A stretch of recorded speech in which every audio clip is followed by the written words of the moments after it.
اللهم صل على محمد وعلى آله محمد. اللهم صل على محمد وعلى آله محمد. Assalamualaikum warahmatullahi wabarakatuh. Salam sejahtera. Diucapkan terima kasih hadir lagi ke dalam channel Radio 12 Malam bertemu dengan saya Angah lagi. Baik, untuk malam ni kita akan teruskan lagi dengan episod daripada Tok Awangah. Tapi sebelum tu, sebelum kita nak teruskan dengan cerita tu, saya ingin mencelah sedikit pada kawan-kawan yang mana baru bertemu dengan channel saya ni, ada yang berungut-ungut tentang iklan. Minta maaf. Sebelum ni kadang saya tak set up pun iklan tu. Mungkin dia terjadi banyak apa semua tu, saya minta maaf lah. Tapi sekarang ni saya akan set upkan setiap iklan ni dalam 7 minit sekali akan iklan. Sebab kisah yang saya bacakan ni ada yang 17 muka surat, ada yang 20 muka surat. Senang cerita macam ni lah. Video saya selalunya 25 minit ke atas. Jadi dalam tempoh 7 minit tu, anda boleh ambil peluang mungkin nak ke tandas ke nak ke mana boleh pergi dulu. Okey? Itulah di antara peluang supaya tak ada nak pause-pause lah agaknya kan. Dan satu lagi sebenarnya kalau kata tak nak ada iklan, anda boleh menggunakan YouTube YouTube apa premium apa nama la ilaha illallah. Sekejap saya tengok sekejap. Nama dia saya lupa. YouTube Vans pakai yang tu. Yang tu memang tak ada keluar iklan langsung. Jangan risau. Baik. Jadi saya minta maaf lah kalau ada kekhilafan dan kesilapan ke situ. Ada silap faham ke macam mana. Sebab ini YouTube. Okey, kalau kita dengar dekat radio pun dia ada iklan dia juga. Tetap juga ada iklan. Iklan yang lagi tak masuk akal. Berduyun-duyun iklan dia kan. Okey. Kalau macam tu kita tak nak mengoceh terlalu panjang lagi. Kita akan teruskan dengan episod yang seterusnya daripada Tok Awangah yang bertajuk. Sebelum tu episod yang ke-86 yang bertajuk Jubah Putih di Hutan Bakau.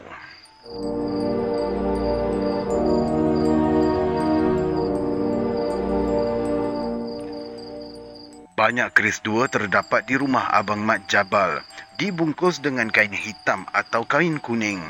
Sebilah keris panjang yang dibungkusnya dengan kain kuning sering digunakannya kalau mengubati pesakit.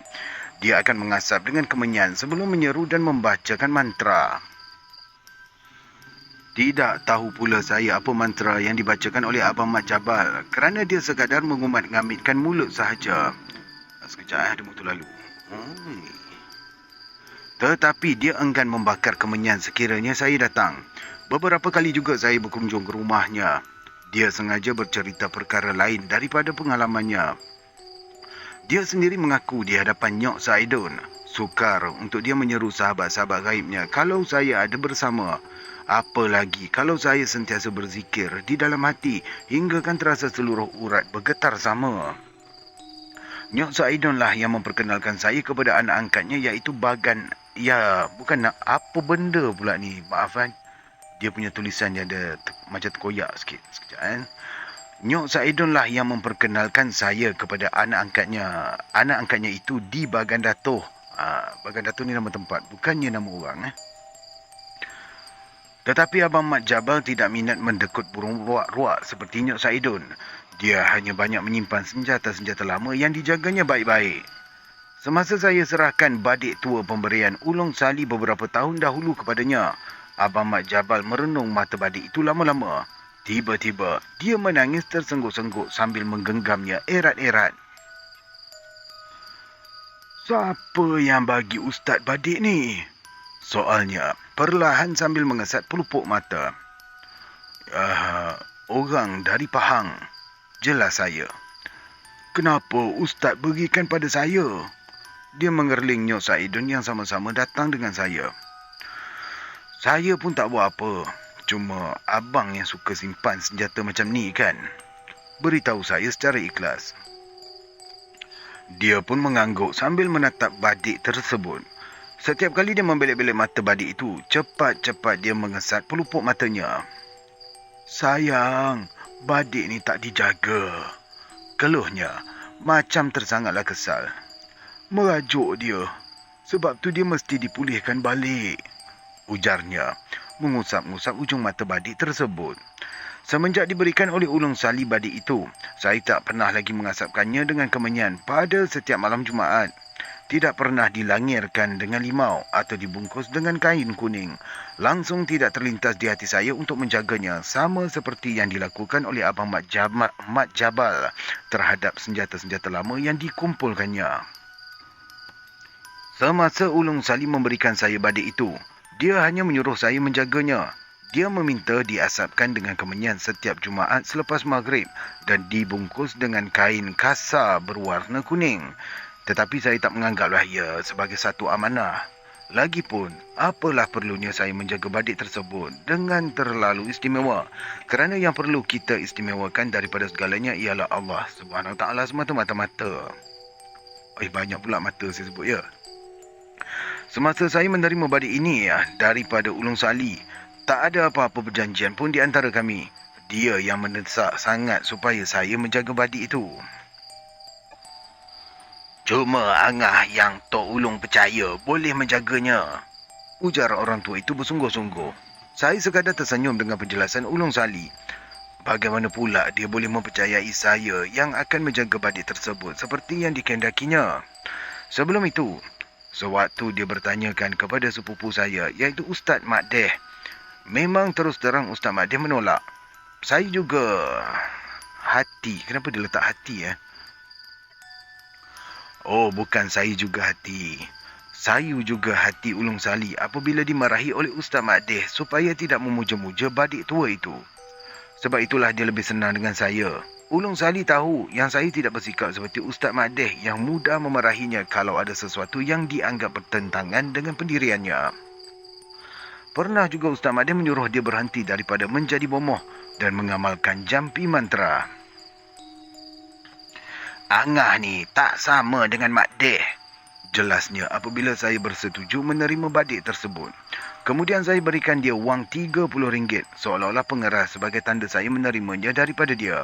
Terlalu gembira ulung sali, lantas dia memberikan saya mantra untuk mengasap badik tersebut. Nak kena baca tak ni? Nak kena baca tak? Tak apalah saya baca lah. Yang mana ada keris boleh try lah kalau mau. Badik ke kan?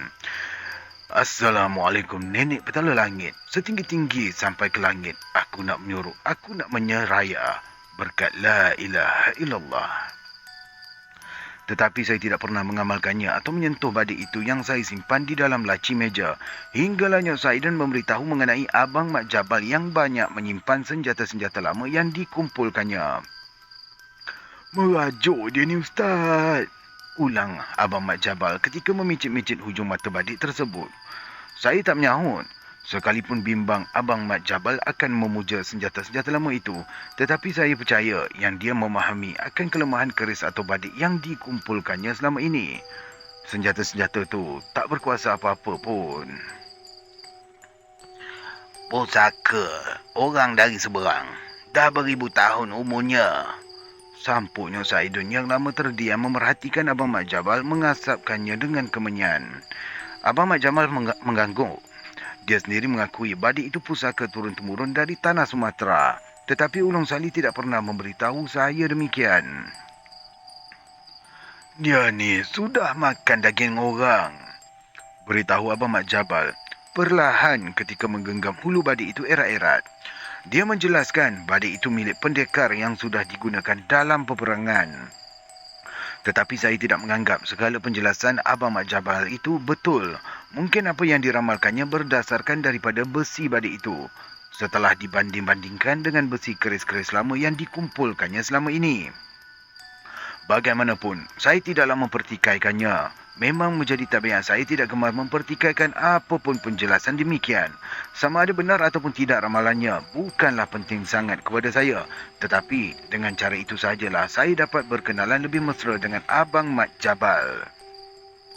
Keris ni pemberian orang, beritahu Abang Mat Jabal apabila menunjukkan sebilah keris tua berbungkus dengan kain kuning. Ni siapa yang bagi dekat abang ni? Sengaja saya menduganya.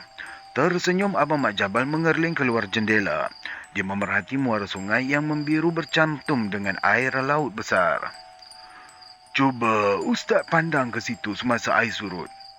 ujarnya menuding ke arah pasir memutih di tengah muara yang timbul bagaikan benteng batu. Itu namanya beting beras basah. Dia mencecap-cecap bibir memerhati air sungai Perak yang meriak-riak hingga berkocak ke bawah rumah yang didirikan di pinggir muara itu. Baik, di sini saya mencelah. Mana-mana nak tahu tentang kisah beting beras basah, boleh follow saya di channel saya, Pustaka Fakta. Ada kisah tentang itulah, beting beras basah tu. Serba sedikit lah. Baik. Saya mengangguk perlahan. Memang sering juga saya mendengar mengenai beting beras basah di Kuala Sungai Perak itu. Tetapi saya tidak dapat mengagak maksud di sebalik penjelasan Abang Mat Jabal apabila dia memberitahu mengenai beting beras basah ini. Di situ, pasir memutih akan timbul apabila air surut, seolah-olah melintangi muara sungai. Memang cantik pemandangannya, seolah-olah menyekat aliran air. Memang Ustaz takkan percaya. Keluhnya mencapai keris berbalut kain kuning itu lantas diusap-usap mesra. Sama macam Nyok Saidun mengusap-usap kepala burung tekukur yang jinak bermain di tangan. Ustaz ni pun nak tahu Mak Jabal. Oh, ini dialog Nyok Saidun ni. Ustaz ni pun nak tahu Mak Jabal. Nyok Saidun mencelah dengan gelak yang memanjang. Ayah tahu sangat dengan dia. Taunya banyak, tapi sengaja dia nak sembunyi-sembunyi. Dia sengaja mencuit bahu saya. Saya pun dah agak macam tu, beritahu Abang Mat Jabal tersengih-sengih.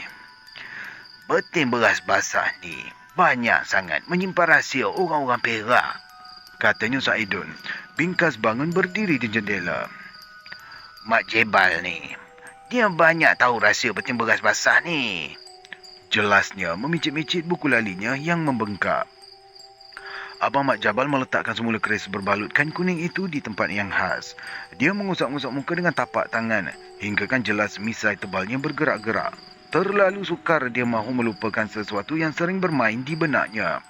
Seolah-olah baru sangat dirasanya kejadian yang dialaminya ketika menyusur tepi sungai melalui kayu-kayu bakau pada masa mudanya.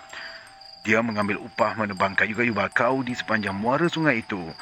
Setiap hari, Abang Mat Jabal akan menyusur sepanjang muara tidak mengira hari Jumaat sekalipun. Apa sangatlah hari Jumaat pada Abang Mat Jabal dalam usia remajanya. Kalau tidak menebang pokok bakau pun, dia tidak akan ke masjid. Abang Mat Jabal akan habiskan masanya terjonggok di warung kopi. Kadang-kadang sampai habis orang menunaikan solat Jumaat pun, dia masih lagi terjonggok di situ. Kalau terjonggol kawan-kawannya Sapar Janggut, Amit Sepet atau Semaun, mereka mulalah membuka daun teruk. Selepas mengumpulkan pokok-pokok bakau yang ditebang, Abang Mat Jabal berehat di satu kawasan lapang. Dia memerhati beting beras basah timbul itu semasa air surut. Sambil mencapai bekalan roti dan air minumnya, Abang Mat Jabal terdengar bacaan Al-Quran yang terlalu dekat. Hairan juga dia, di kawasan hutan bakau itu masih kedengaran orang yang membaca Al-Quran dari arah masjid. Sudah kerap dia sampai ke kawasan itu, tetapi tak pernah pula dia melihat masjid. Lagipun di kawasan dia menebang pokok bakau itu, bukannya ada tempat kediaman. Tak tahulah kalau ada perkampungan berhampiran di situ. Dia sendiri pun tak pernah menyusup belukar bakau itu hingga mendebusi ke sebelahnya. Manalah tahu di sebalik belukar pokok bakau itu memang ada perkampungan. Tentu mereka sudah bersiap-siap untuk bersembahyang Jumaat. Dah nak masuk Jumaat ni. Abang Mat Jabal mendongak memerhati matahari yang tegak di kepala. Sambil mengesat-ngesat peluh di dahi, terasa juga malu di hatinya terconggok di situ. Semasa orang-orang di kampung berkenaan ke masjid, lainlah kalau di kampungnya sendiri. Siapa pun takkan mengejek dia. Sapar Janggut, Amit Sepet ataupun Semaun, masakan pula berani mahu mengejek. Mereka juga sama tidak ke masjid apabila hari Jumaat. Sini jauh dari kampung orang ni, gerutu Abang Mat Jabal mengipas-ngipas badan dengan kain lilit kepala yang dikibas-kibas macam menghalau nyamuk yang berterbangan. Tiba-tiba dia terkejut apabila mendengar orang memberi salam dari arah belakang. Apabila Abang Mat Jabal berpaling, hatinya berdebar melihat seorang lelaki berjubah putih, bermuka bersih dan memegang tasbih di tangan tersenyum kepadanya. Dia juga melihat sebuah masjid tersegam tidak jauh dari tempat dia berehat. Tidak ada lagi hutan bakau di situ, kecualilah perkampungan yang ramai didiami oleh orang. "Abang ni siapa?" soal Abang Mat Jabal. "Rashid nak panggil Jamal ya?" soal Abang Mat Jabal selepas menyahut salam lelaki tersebut. "Orang kampung ni, tapi saya ni tak pernah tengok adik sebelum ni," katanya ramah melayani Abang Mat Jabal. Pula, di mana pula saya ni?" Abang Mat Jabal keheranan apabila tiba-tiba saja kawasan hutan bakau di situ sudah ada perkampungan. Masakan pula dia bermimpi, hanya dalam masa beberapa minit sahaja berehat melepaskan lelah di situ. "Di kampung saya," beritahu lelaki ramah itu. Dia kemudian mengajak Abang Mat Jabal sama-sama ke masjid. Abang Mat Jabal enggan mengikutnya kerana pakaiannya kotor selepas berpeluh-peluh menebang pokok bakau. Tetapi lelaki itu mendesaknya. Dia sanggup meminjamkan jubahnya asal saja Abang Mat Jabal ikut ke masjid. Hari Jumaat tentulah tidak baik bagi Abang Mat Jabal untuk meninggalkan solat Jumaat. Setidak-tidaknya dia malu pada lelaki di sisinya. Tentu seisi kampung itu akan mengejeknya kerana tidak ke masjid semasa sembahyang Jumaat berlangsung. Beberapa orang kampung yang melintasi dia sudah pun menuju ke masjid. Semuanya berpakaian kemas jubah putih dengan lilit serban pun juga putih. Masing-masing tersenyum ke arahnya, bagaikan mengejek dia terconggok di bawah pokok bakau. Sepatutnya sudah bersiap-siap untuk ke masjid sebelum azan dilaungkan. Suara bacaan Al-Quran di masjid terasa menusuk-nusuk kalbu Abang Mat Jabal. "Marilah kita ke masjid." Lelaki itu terus mendesaknya seolah-olah tidak mahu beredar dari situ. "Masih sempat kalau adik nak mandi. Biar saya ambilkan pakaian dari rumah," beritahunya sambil menunjukkan ke arah rumahnya yang tidak jauh dari situ. Serba salah jugalah Abang Mat Jabal mahu mengelak. Terpaksa dia mandi di muara sungai itu. Dia sendiri tidak sedar bila lelaki itu balik ke rumah mengambilkan pakaian. "Siapa nama abang?" Abang Mat Jabal gementar. Sedikitlah gementarnya bertanya kepada lelaki itu semasa menyarungkan jubah putih yang diberikan. "Nama saya Mak Ali," beritahu lelaki itu, menepuk-nepuk bahu Abang Mat Jabal setelah dia memakai jubah. "Dah lama ke Abang Mak Ali tinggal kat sini?" soal Abang Mat Jabal hairan. Lama. Sejak kampung ni dibuka," jelas Mat Ali tersengih-sengih lantas mengajak Abang Mat Jabal ke masjid. Sudah ramai orang di masjid apabila mereka berdua sampai di halamannya. Mereka semua tunduk tidak bercakap sepatah apapun semasa Abang Mat Jabal beriringan masuk dengan Mat Ali ke kawasan masjid. Abang Mat Jabal melihat mereka semuanya memakai jubah putih, serban putih dan menyimpan jangkut sejemput di bawah dagu. Setiap orang yang ada di masjid semuanya menghormati Mak Ali. Apabila Mak Ali mara ke hadapan, seorang lelaki lain memegang bahu Abang Mat Jabal mengajak dia duduk di sisinya. Maka terpaksalah Abang Mat Jabal masuk ke dalam saf lelaki itu disebabkan Mak Ali berdiri di atas sejadah imam. "Adik ni saudara Syekh Ali ke?" lelaki yang menarik bahu ni bertanya. Tak. Saya hanya penebang kayu bakau," ujar Abang Mat Jabal merendah. "Bertuah awak kerana dapat rapat dengan Imam Syekh Ali," bisik lelaki itu gementar apabila menyebut nama Mat Ali. "Dia tu imam di kampung ni ke?" desak Abang Mat Jabal ingin tahu. Lelaki itu mengangguk. "Dia juga guru yang mengajar kami semua," jelasnya kembali menunduk sambil memberi isyarat supaya tidak bercakap apa-apa lagi. Mereka semua tunduk mendiamkan diri apabila azan mula dilaungkan. Sewaktu mereka semua bangun melakukan solat sunat, Abang Mat Jabal ikut sama berdiri. Tetapi dia serba salah disebabkan tidak tahu solat sunat tersebut. Dia sekadar mengikut-ngikut sahaja. Sewaktu Syekh Ali naik ke mimbar membacakan khutbah, semua orang yang ada di dalam masjid menunduk. Tidak seorang pun jemaah di dalam masjid itu dikenali oleh Abang Mat Jabal. Kalau mahu dikira, kampungnya tidaklah jauh sangat dari situ. Setidak-tidaknya sekali-sekala mereka bertembung muka di Pekan Bagan Datuk. Saat ini hati Abang Mat Jabal mula diselubungi bimbang. Di mana pula lah dia tersesat hinggakan sampai ke perkampungan berkenaan. Padahal bukanlah jauh sangat menyusur pinggir sungai menebang pokok-pokok bakau tersebut. Jalan yang dilaluinya memang kerap ditempuh. Memang Abang Mat Jabal, dia cukup cam sangat tempat dia selalu berhenti bersetentang dengan beting beras basah tu. Selain sembahyang Jumaat, semua makmum bersalaman dan mengucup tangan Imam Syekh Ali. Disebabkan semua orang berbuat demikian, Abang Mat Jabal juga menyuakan tangan pada Mak Ali. Belum sempat dia mahu mencium tangan Mak Ali, cepat-cepat lelaki itu menepis tangannya. Hairan jugalah Abang Mat Jabal dengan sikap Mak Ali yang tidak membenarkan dia mencium tangan seperti makmum lain. Sewaktu berpaling ke belakang ke pintu, Sewaktu berpaling ke belakang ke pintu masjid, Abang Mat Jabal melihat semua orang yang turun dari masjid hilang, entah ke mana. Kemana mereka semua, bang? Bimbang benar hati Abang Mat Jabal dengan kejadian tersebut. Dia orang semua dah balik ke rumah masing-masing, ujar Mak Ali perlahan. Tetapi Abang Mat Jabal tidak nampak mereka menuju ke rumah. Semuanya hilang sebaik sahaja turun dari masjid. Marilah ke rumah abang dulu. Mat Ali mempelawa sebaik sahaja mereka turun ke halaman masjid. Kita makan bersama, ya? Katanya ramah sambil menepuk-nepuk bahu Abang Mat Jabal.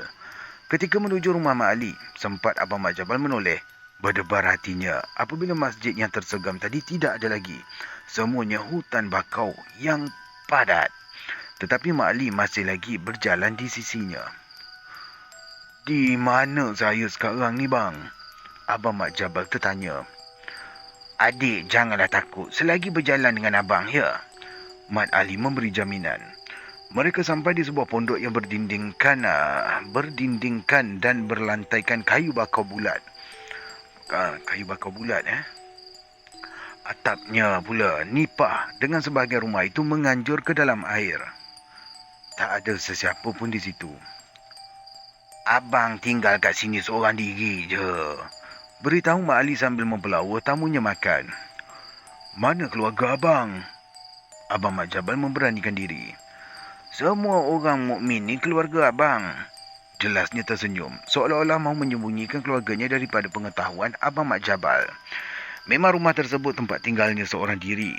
Di penjuru rumah hanya ada sehelai tikar dan sebuah bantal untuk tidur. Tak tahu pula cara mana Mat Ali mencari nafkah. Kalau mahu dikatakan dia nelayan, tak ada pula sampan di situ. Malah jaring ataupun bubu juga tidak kelihatan di mana-mana. Hidangan makan tengah harinya ada ikan masin. Tentu ikan itu dikeringkan sendiri. Memang Mak Ali sendiri turun ke muara menangkap ikan.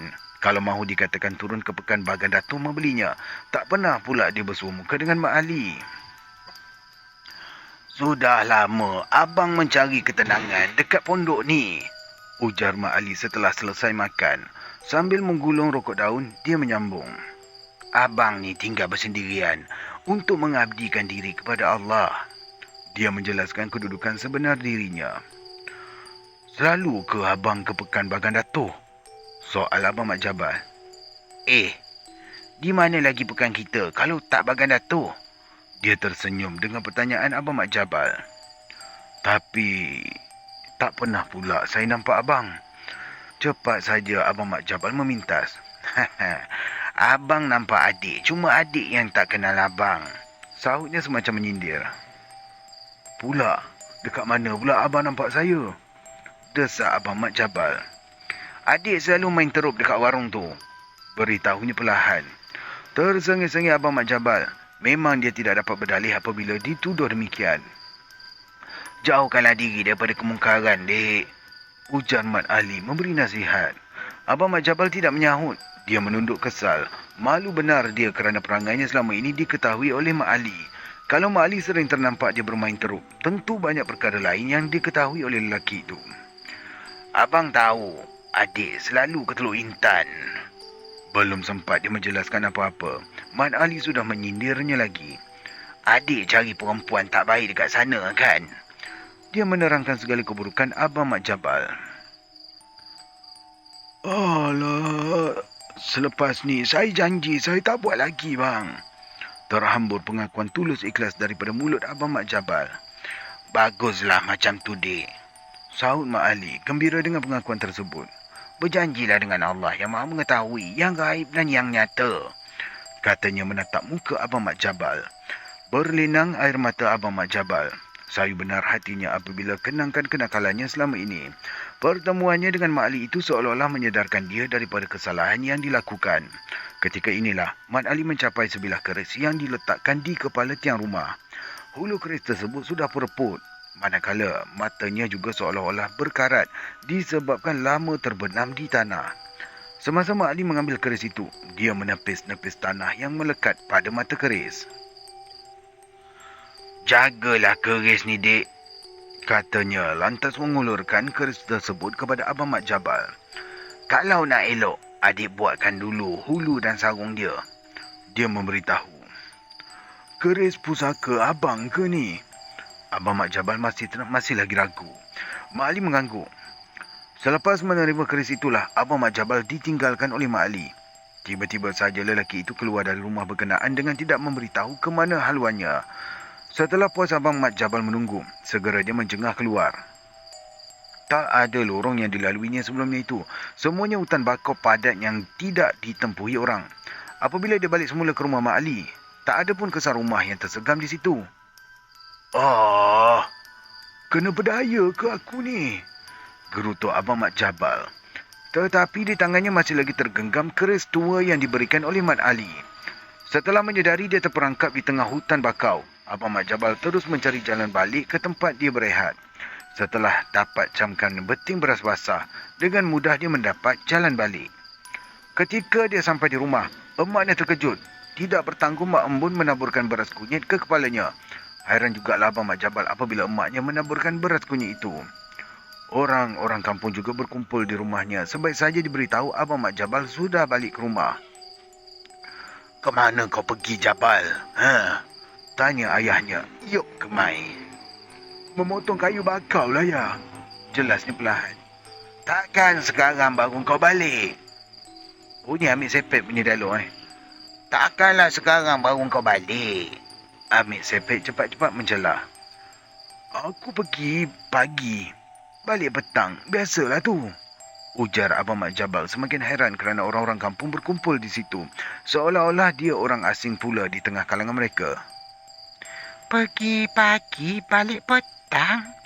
Mak Embun mula tersengguk-sengguk mendengar jawapan anaknya. "Engkau dah kena sampuk orang beting beras basah ni," bisik Mak Embun menuduh. "Aduh, saya rasa macam saya kena tukar pot. Mana lagi? Hari tu saya rasa belakang saya ada bayang besar. Ini saya nampak lintasan cahaya kat belakang pula. Ish, mana pula lintasan ni? Sekejap. Lain macam. Ish. Tak apa, kita teruskan. Lepas tu kita cerita pasal beting apa ni? Beras basah ni. Teping beras basah ni. Alkisah dia ni. Orang Perak rasa dia tahu kisah ni. Sekejap. Saya tengok-tengok sekejap. Tak ada apa kot lah. Husnuzon je lah. Baik, kita bedalkan lagi ya. Kita ngoceh lagi. Ada lebih kurang dalam 7 muka surat lagi. Kita teruskan. Pagi tadi saya baru motong kayu bakau. Kenapa pula nak sibuk? Abang Mat Jabal cuba mententeramkan emaknya. "Hei, kau tahu dah 2 minggu kita orang cari kau," ujar Sapar Janggut. "Merepeklah kau, Sapar. Baru pagi tadi aku tinggalkan rumah," Abang Mat Jabal membantah. 2 minggu kau tak balik lah, woi," jelas Sami'un menyebabkan Abang Mat Jabal bertambah hairan. Semaun tidak berbohong. Memang sudah 2 minggu mereka seisi kampung mencari Abang Mat Jabal di kawasan hutan bakau. Mereka sekadar menemui sampannya tersadai pada satu lorong di celah hutan bakau tersebut. Puas mereka mencarinya, tetapi tidak ada pun kesan yang boleh dijejaki. Semaun, Amir Sepet dan Sapar Janggut sudah menyusup jauh hingga ke sebalik hutan bakau. Sampai di Bagan pun, Abang Mat Jabal tidak ditemui. Masing-masing mula menuduh, tentu buaya penunggu muara memerangkap Abang Mat Jabal. Hanya seekor saja buaya penunggu itu. Ia tidak akan mengganggu sesiapa kalau seseorang itu tidak bercakap takbur. Tetapi manalah tahu, buaya penunggu muara itu marah dengan sikap Abang Mat Jabal yang seringkali mencabar sesiapa sahaja. Malah, Abang Mak Jabal juga memperkecil-kecilkan penunggu beting beras basah kalau turun ke air menyusur pinggir sungai meranduk hutan kayu bakau di situ. Kadang-kala ditegur juga oleh Mak Embun. Celopar sangat mula Abang Mak Jabal hinggakan tidak percaya dengan penunggu di situ. Ketika mereka mengerumuni Abang Mak Jabal yang baru balik, masing-masing tidak menyedari Mat Ali datang ke situ. Hanya Abang Mat Jabal saja nampak Abang Mat Ali berjalan dari atas beting beras basah meniti air, seolah-olah berjalan-jalan di atas jambatan. Silalah masuk bang. Abang Mat Jabal mempelawa Mat Ali yang berjalan di awang-awangan menuju ke jendela rumah. Tercengang jiran-jiran melihat Abang Mat Jabal bercakap sendirian. Memang mereka tidak tahu kehadiran Mak Ali di situ. Abang ni nak mengajar adik, beritahu Mak Ali ramah, sama seperti ditemuinya sebelum itu. Memang saya kehilangan, abang. Jelas Abang Mak Jabal tidak menghiraukan jiran-jiran. Kedatangan Mak Ali itu bertujuan mengajar dia menjaga keris pusaka yang diberikannya. Mak Ali juga mengajarkan dia menggunakan ayat-ayat Quran bagi mengubati penyakit. Disebabkan Yub Kemai menjaga anaknya sakit apabila merepek bercakap seorang diri, dia pun menjemput Nyok Saidun. Tersenyum Nyok Saidun sebaik-saiknya menjejakkan kaki di rumah Yub Kemai. Ketika dia menatap mata Abang Mak Jabal, dia sudah dapat mengagak. Abang Mak Jabal bukannya mengidap penyakit. Dia perlu diasuh supaya Mat Ali sentiasa mendampinginya. Jabal ni tak sakit lah, beritahunya Saidun, tegas. Dia perlu dibimbing. Macam ni, biar aku yang membimbingnya. Dia memberikan jaminan untuk membantu Abang Mak Jabal. Semenjak itu, Abang Mak Jabal boleh mengubati siapa sahaja yang sakit di kampung berkenaan. Hingga Mak Ngah Biyah juga hampir tidak percaya dengan kebolehan Abang Mak Jabal. Sakit yang dihidapi Mak Ngah Biyah sudah lebih 5 tahun. Perutnya keras tidak menentu. Kadang-kala terasa berbonjol sebesar penumbuk di dalam perut. Bonjol itu pula bergerak-gerak bagaikan melarikan diri kalau disentuh. Puas dia berubat sampai ke Tanjung Malim. Tetapi penyakit itu tidak dapat dipulihkan. Dibawa ke hospital, doktor sendiri tidak dapat mengesahkan penyakit sebenarnya. Bagaimanapun, Mak Ngah Biyah enggan dibedah apabila doktor mengambil keputusan untuk membedahnya. Kenapa tak jumpa Jabal? Ujarnya Saidun sewaktu perempuan itu menemui dia. Nyok tak boleh ke cuba? Desak Mak Ngah Biyah disebabkan tidak yakin dengan kebolehan Abang Mak Jabal. Aku rasa Jabal serasi ubatkan kau ni, beritahunya Saidun. Terpaksalah Mak Ngah Biyah menemui Abang Mak Jabal. Bertambah kuat, dia tidak mempercayai Abang Mak Jabal apabila anak muda itu memberitahu dia diganggu ilmu hitam. Abang Mak Jabal memberitahu ada batang ilmu hitam yang